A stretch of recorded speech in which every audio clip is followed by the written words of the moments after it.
자, 여러분 안녕하세요. 대치명인에서 수학을 가르치고 있는 김인성이라고 합니다. 자, 오늘은 주역고등학교 1학년 2학기 기말고사 리뷰를 시작을 할 거고요. 자, 먼저 지필평가 출제 범위에 대해서 보시면 수학하에서 함수 파트와 경우의 수 파트에서 출제가 됐습니다.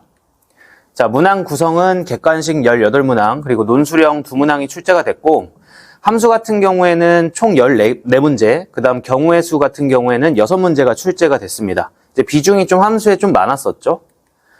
자, 출제 경향은요, 우리 중간고사 때랑 거의 비슷해요. 모의고사 기출 변형 문제와 그리고 이제 시중교재에서 흔히 찾아볼 수 있는 유형별 문제가 출제가 됐고요. 자, 이거 좀 어려웠던 문제들이죠. 객관식 15, 16, 18번, 그리고 논술형 2번이 고등학교 2학년 모의고사에서 21번, 30번으로 출제됐던 문제들입니다. 이게 뭐 숫자들만 조금씩 변형이 돼서 먼저 이제 풀어보고 시험을 응시하신 분들은 그래도 좀 풀만 했을 것 같긴 하지만 문제 자체가 난이도가 있기 때문에 시간이 좀 오래 소요됐을 것 같아요. 그래서 대체적으로 좀 어려웠다 이렇게 평가를 하겠습니다. 자, 학교 방향성이 계속 모의고사에 초점을 두고 있기 때문에 지금 2학년 같은 경우도 모의고사 문제 위주의 문제가 출제가 됐어요. 그래서 기조가 그렇다 보니 이제 내년에도 모의고사 위주의 문제가 출제될 가능성이 높기 때문에 우리가 공부할 때 모의고사 문제들을 풀 수 있게끔 많이 연습을 해보시면 좋을 것 같습니다. 자, 문항별 세부적으로 좀 보시면요. 자, 1번 문제 같은 경우에는 함수값 구하기고요. 그 모의고사 3점짜리로 많이 나왔던 문제입니다. 그리고 뭐 크게 어렵지 않게 풀었을 것 같아요. 자, 2번 같은 경우에는 너무 쉬웠죠. 합차공식 이용해서 무리식 계산하는 문제가 출제됐고, 자, 3번 같은 경우에는 수녀를 이용한 경우의 수인데 우리 이웃하면 한 명 취급하잖아. 이제 그걸로 풀 수 있는 문제가 출제가 됐습니다. 자, 네 번째는 유리식 계산인데 이것도 뭐 통분해서 항등식의 성질을 이용하면 개수 비교해서 충분히 구할 수 있는 문제가 나왔고요. 자, 5번 문제도 함수값 구하기. 자, 이것도 모의고사 기출 변형인데 역함수를 실제로 구하는 게 아니라 우리 y는 x 대칭을 이용해서 계산하는 방법이 있었잖아요. 자, 그걸로 계산했으면 쉽게 또 풀었을 겁니다. 자, 6번 같은 경우도 모의고사 변형 문제고, 자, 항등함수 문제가 출제가 됐는데 지금 합성함수의 벤 다이어그램을 그려서 우리 그 대응 관계를 x랑 y가 같게 만들면 되잖아요. 그래서 이것도 우리가 충분히 많이 봐왔던 문제들이기 때문에 크게 어렵지 않았습니다. 자, 이제 7번 같은 경우도 경우의 수 문제가 출제가 되었고요. 자, 이거 색칠하기 문제인데 A랑 C가 같은 색이 칠해질 수도 있고 다른 색이 칠해질 수도 있잖아요. 그래서 그 같은 색과 다른 색일 경우에 D의 선택권이 달라지기 때문에 그 케이스 분류를 이용해서 경우의 수를 셈하는 문제가 출제됐습니다. 자, 8번은 조합을 이용한 경우의 수라고 써놨는데 뭐 분할도 괜찮고요. 어쨌든 케이스 분류를 나눠서 덧셈 정리와 곱셈 정리를 이용한 연산 문제가 출제됐고요. 자, 9번 같은 경우에는 1대1 대응 문제가 나왔습니다. 그래서 1대1 대응이 되려면 1대1 함수의 조건과 공역과 치역이 같아야 된다. 이 두 조건을 만족할 수 있도록. 그래서 그래프를 간단하게 그려주시면 좀 더 빨리 풀 수 있는 문제가 출제가 됐습니다. 조합 공식을 이용한 합답형 문제가 출제가 됐고요. 자, 11번 같은 경우도 유리함수 그래프 문제가 출제가 됐는데, 자, 이거 평행이동 했을 때 y축 대칭이 되려면 점근선 x가 당연히 y축이 돼야겠죠. 그 다음에 절대값이 포함된 유리함수에서 점근선은 어떻게 우리가 설정을 했어야 했는지, 평상시에 우리가 좀 연습을 했었다면 이 11번까지는 충분히 그냥 무난하게 풀 수 있을 정도의 난이도라고 생각을 하시면 좋을 것 같습니다. 자, 12번 같은 경우도 유리함수와 무리함수에 대한 그 미정계수의 부호를 우리가 생각을 해서 그래프가 어떻게 그려져야 하는지 확인하는 문제였죠. 이것도 미지수가 너무 많아서 좀 시간이 소요됐을 것 같긴 하지만 난이도는 그렇게 크게 높지 않았습니다. 자, 13번 같은 경우는 함수의 개수가 출제가 됐는데 우리 부등호가 나오면 조합을 쓰자 이렇게 좀 연습을 했었잖아요.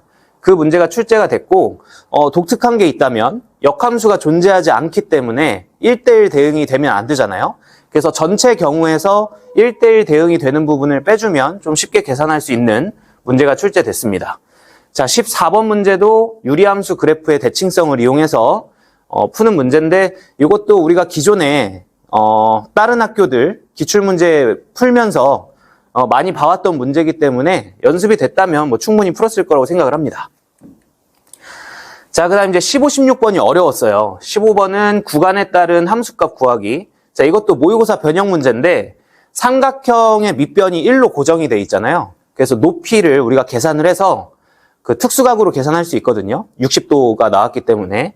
그래서 그 높이를 만족하는 함수값을 찾아서 합성함수를 또 계산하는 그런 문제가 출제가 됐습니다. 자, 16번 같은 경우도 경우의 수 문제가 출제가 됐는데 이것도 많이 연습했던 문제였어요.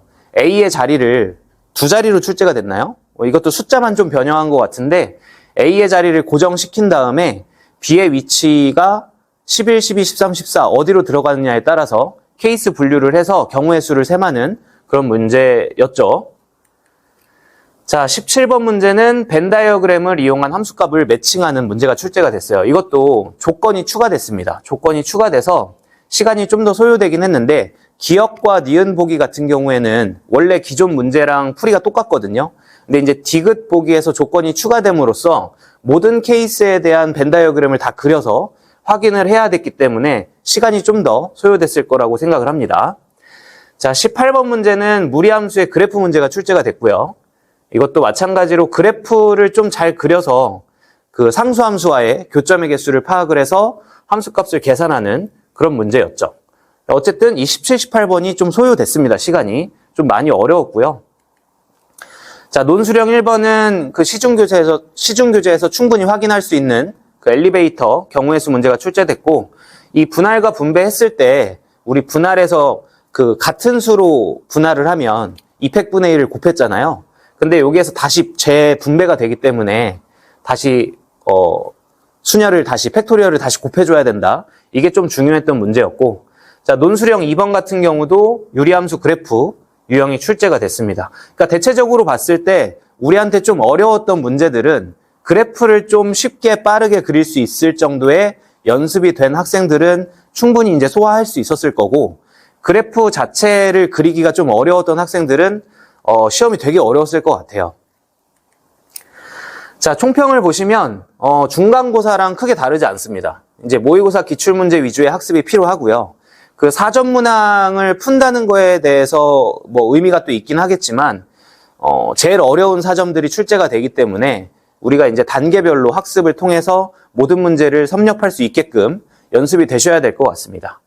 그 다음에 사점 위주의 학습이 좀 버거우신 학생들은 일단은 방학 동안에 유형별 문제집이 있잖아요. 뭐 센 같은 유형별 문제집을 빨리 N회독해서 일단 자주 나오는 형태들의 유형들에 우리가 좀 빨리 익숙해지는 것이 중요하고, 이 유형 문제집이 풀이가 끝난 뒤에는 모의고사 사전 문항 위주의 학습이 또 필요할 것 같습니다. 제가 이번에 한 3, 4개년 정도 고1, 고2고사 문제들을 4점짜리만 쭉 뽑아보니까 100문제가 좀 안 되더라고요. 그래서 우리가 학기 중에 그 100문제 좀 안 되는 4점짜리 문제들을 충분히 연습을 했다면 이번 시험도 뭐 많이 어렵긴 했지만 익숙한 형태들의 문제가 많이 출제가 됐기 때문에 잘 본 학생들은 또 잘 보지 않았을까, 그렇게 생각을 하고 있습니다.